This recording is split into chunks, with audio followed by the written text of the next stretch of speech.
وَأَنَّهُ هُوَ أَضْحَكَ وَأَبْكَى، اور یہ کہ وہی تمہارا رب ہے جو ہنساتا بھی ہے رلاتا بھی ہے۔ ایسی حالات جس میں کہ تم خوش رہتے ہو ہنستے ہو وہ بھی اللہ کی طرف سے ہیں، اور ایسے حالات جن میں تمہیں رونا آ جاتا ہے تکلیف ہوتی ہے وہ بھی اللہ کی طرف سے ہیں۔ وَأَنَّهُ هُوَ أَمَاتَ وَأَحْيَا، اور یہ کہ وہی ہے جو مارتا بھی ہے اور زندہ بھی رکھتا ہے۔ وَأَنَّهُ خَلَقَ الزَّوْجَيْنِ الذَّكَرَ وَالْأُنثَىٰ مِن نُطْفَةٍ إِذَا تُمْنَىٰ، اور یہ کہ وہی ہے کہ جس نے بنا دیے ہیں زوجین، الذکر والانثیٰ، مذکر اور مؤنث، مرد اور عورت، نر اور مادہ، من نطفتن، ایک ہی بوند سے، اذا تمنا، جبکہ وہ ٹپکائی جاتی ہے۔ وَأَنَّ عَلَيْهِ النَّشْأَةَ الْأُخْرَىٰ، اور یہ کیا اسی پر اسی کے ذمے ہے دوبارہ اٹھانا۔ اس کو نوٹ کیجئے، ذمہ داری ہے اس کی، عَلَيْهِ النَّشْأَةَ الْأُخْرَىٰ، اس لیے کہ اگر وہ نہیں اٹھاتا دوبارہ تو نیکوکاروں پر یہ بہت بڑا ظلم ہو جائے گا۔ جنہوں نے یہاں بھی ہاتھ روک کر رکھے، اپنے پھونک پھونک کر قدم رکھا، چاہے روکھی سوکھی پر گزارا کرنا پڑا، کوئی حرام خوری نہیں کی، مشقت میں زندگی گزار دی، اگر یہ نشأت ثانیہ نہیں ہے، دوبارہ اٹھنا نہیں ہے، انہیں اجر و ثواب نہیں مل رہا، تو بہت بڑا ظلم ہے جو ان پر ہو جائے گا۔ وَأَنَّ عَلَيْهِ النَّشْأَةَ الْأُخْرَىٰ، اس کے ذمے ہے دوبارہ اٹھانا۔ وَأَنَّ عَلَيْهِ النَّشْأَةَ الْأُخْرَىٰ وَأَنَّهُ هُوَ أَغْنَىٰ وَأَقْنَىٰ وَأَنَّهُ هُوَ رَبُّ الشِّعْرَىٰ وَأَنَّهُ أَهْلَكَ عَادًا الْأُولَىٰ وَثَمُودَ فَمَا أَبْقَىٰ وَقَوْمَ نُوحٍ مِّن قَبْلُ إِنَّهُمْ كَانُوا هُمْ أَظْلَمَ وَأَطْغَىٰ وَالْمُؤْتَفِكَةَ أَهْوَىٰ فَغَشَّاهَا مَا غَشَّىٰ فَبِأَيِّ آلَاءِ رَبِّكَ تَتَمَارَىٰ۔ صدق اللہ العظیم۔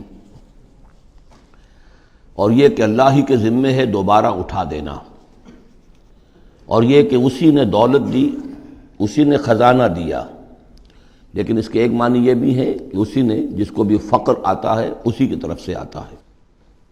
اغنا، اقنا، اقنا چونکہ یہ باب افعال ہے تو اس میں سلب ماخذ کا ایک مفہوم بھی ہوتا ہے۔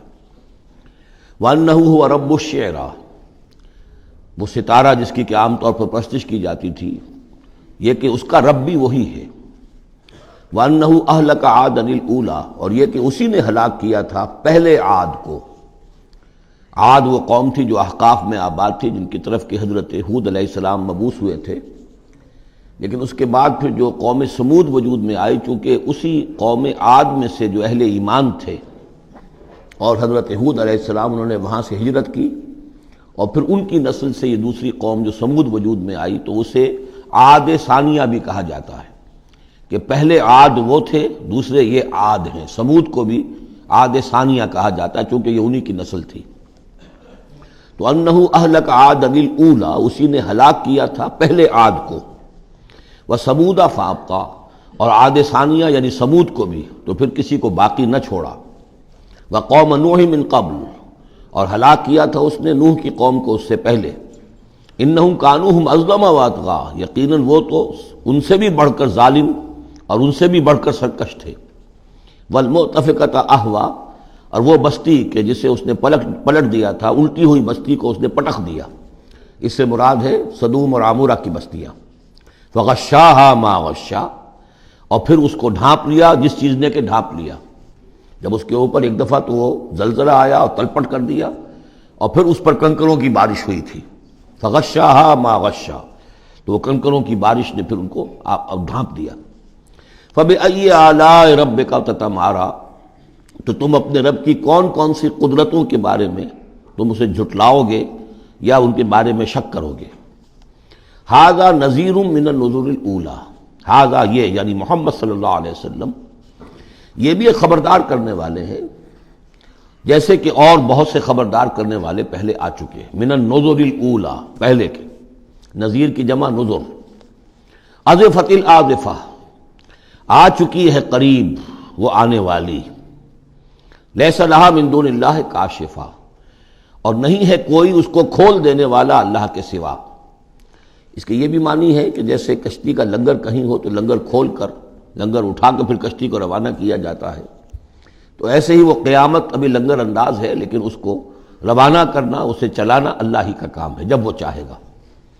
اور یہ بھی ہے کہ اس کا علم جو ہے کہ کھول کر دکھا دیا جائے کہ وہ کب آئے گی، یہ بھی صرف اللہ کے پاس ہے، اس کے سوا کوئی نہیں ہے کہ جو بتا سکے کب آئے گی۔ افمن ھذا الحدیث تعجبون، تو کیا تم کو اس بات سے تعجب ہو رہا ہے؟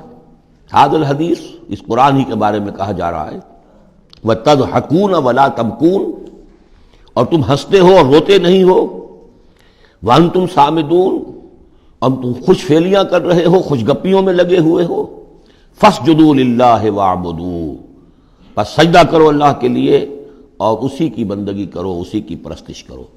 اس سورہ مبارکہ میں جو زور خطابت ہے، جیسا کہ میں نے پہلے عرض کیا کہ ہم لوگ اس کا صحیح اندازہ نہیں کر سکتے۔ یہ جو عربوں کا ایک ذوق تھا، بڑے بڑے خطیب ان کے ہاں ہوتے تھے، خود حضور نے فرمایا ہے کہ ان من الشعر لحکمۃ وان من البیان لسحرا، بہت سے شعر ایسے ہوتے ہیں کہ جو حکمت پر مبنی ہوتے ہیں، حکمت کے خزانے، اور بہت سے بیان، بہت سے خطبے، بہت سی تقاریر ایسی ہوتی ہیں کہ جن میں جادو کا اثر ہوتا ہے۔ تو اس خطبے کے اندر جو خطابت کا جوش ہے، جیسا کہ میں نے عرض کیا، اب ظاہر بات ہے کہ وہ عرب اور خاص طور پر جو کہ پوری فصاحت اور بلاغت سے واقف ہوں وہ سمجھتے ہیں، لہذا اس کے بارے میں جو رائے آتی ہے وہ یہ ہے کہ آپ نے جس مجمع میں کھڑے ہو کر یہ سورت سنائی تو پورا کا پورا مجمع جو ہے دب بخود رہا، اور وہ ساکت و صامت ہو کر اس کو سنتے رہے۔ وہ کافر بھی تھے، اہل ایمان بھی تھے، بڑے بڑے دشمن بھی تھے حضور کے، لیکن یہ کہ اس کا ایسا زور تھا، اتنا اثر تھا، اتنی تاثیر تھی کہ دم بخود رہے۔ اور آخر میں جب حضور نے یہ آیت پڑھی تو سب کے سب سجدے میں گر گئے۔ البتہ بعد میں پھر انہوں نے بات بنا لی ایک، اور وہ واقعہ ہے تلقا غرانیق العلا کا۔ جب ان سے کہا گیا تم بھی سجدے میں گر پڑے محمد صلی اللہ علیہ وسلم کا یہ کلام سن کر یا قرآن ان کی زبان سے سن کر، تو انہوں نے کہا کہ ہم نے تو سنا تھا کہ اسی میں انہوں نے یہ بھی فرمایا تھا جہاں ذکر آیا ہے افرأیتم اللات والعزی ومناۃ الثالثۃ الاخری، تو وہاں محمد نے یہ بھی کہا تھا تلک الغرانیق العلا وَإِنَّ شَفَاعَتَهُنَّ لَتُرْتَجَىٰ، یہ بڑی اونچی دیویاں ہیں، بڑی اونچے مقام والی دیویاں ہیں یہ لات اور منات اور عزیٰ، اور یہ کہ ان کی شفاعت کی توقع ہے، شفاعت کریں گے۔ تو ہم نے چونکہ یہ آیت بھی سنی تھی، یہ بھی سنا تھا ان کے زمان سے، لہذا ہم نے سمجھا کہ بس اب جھگڑا ختم ہو گیا، اور محمد نے بھی ہماری دیویوں کو کسی درجے میں مان لیا، جھگڑا تو یہی تھا، لہذا ہم بھی ان کے ساتھ سجدے میں گر گئے۔ لیکن یہ گویا کہ ان کی سخن سازی تھی، یا یہ کہ بعض علماء کی یہ تعویل ہے کہ ہو سکتا ہے کسی شیطان نے جب کہ حضور پڑھ رہے تھے تو یہ الفاظ پڑھ دیے ہوں آواز ملا کر اور انہوں نے سنے ہوں، واللہ عالم۔ لیکن میرے نزدیک یہ اصل میں اس صورت کی تاثیر تھی، اس کی اتنی ہیبت تھی اس میں کہ اس کے نتیجے میں جب آخر میں یہ حکم آیا سجدہ کرو اللہ کو اور بندگی کرو اسی کی، تو وہ سب کے سب گویا کہ بے اختیار جسے ہم کہتے ہیں، فَأُلْقِيَ السَّحَرَةُ سَاجِدِينَ، جیسے القیہ کا لفظ آیا ہے کہ وہ جادوگر جو تھے حضرت موسیٰ علیہ السلام کا جو مقابلہ کرنے آئے تھے، فعل مجہول ہے، گرا دیے گئے جادوگر سجدے میں، جیسے کسی نے ان کو پکڑ کر اور الٹا کر دیا اور سجدے میں گرا دیا، یعنی بے اختیار کرنا انسان کا۔ تو ایسا ہی معاملہ اس صورت کے سننے پر بھی ہوا ہے، واللہ عالم۔